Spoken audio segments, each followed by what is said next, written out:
গরিব থেকে বড়লোক হওয়ার 4টি শক্তিশালী ধাপ, জীবন বদলে দেওয়ার পরিকল্পনা।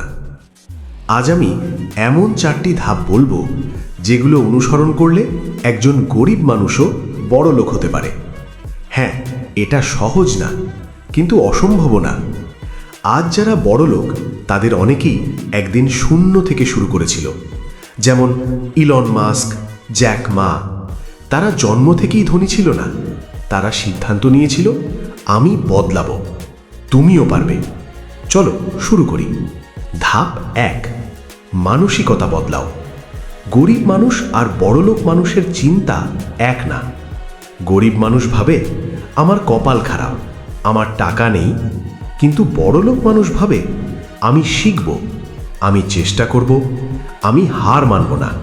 মনে রাখো, তোমার অবস্থা তোমার ভবিষ্যৎ ঠিক করে না, তোমার চিন্তা তোমার ভবিষ্যৎ ঠিক করে। আজ থেকে অভিযোগ বন্ধ করো, অজুহাত বন্ধ করো, নিজেকে বলো আমি পারবো। ধাপ 2, নতুন স্কিল শিখো। টাকা আসে স্কিল থেকে, ডিগ্রি থেকে না, ভাগ্য থেকেও না। তুমি কি কোনো স্কিল জানো? যেমন video editing, graphic design, freelancing, digital marketing, YouTube content তৈরি। আজকের যুগ ডিজিটাল যুগ, যেমন ইউটিউব। এখানে হাজার মানুষ কাজ করে আয় করছে। একটি স্কিল তোমার জীবন বদলে দিতে পারে। প্রতিদিন 1 ঘন্টা শিখো, 6 মাস পর তুমি আলাদা মানুষ হবে।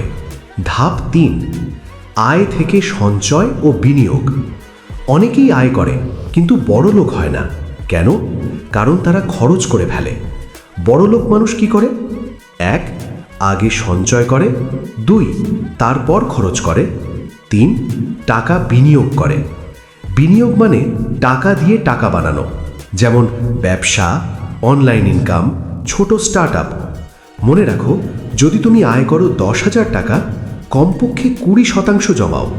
ছোট শুরু করো, কিন্তু শুরু করো।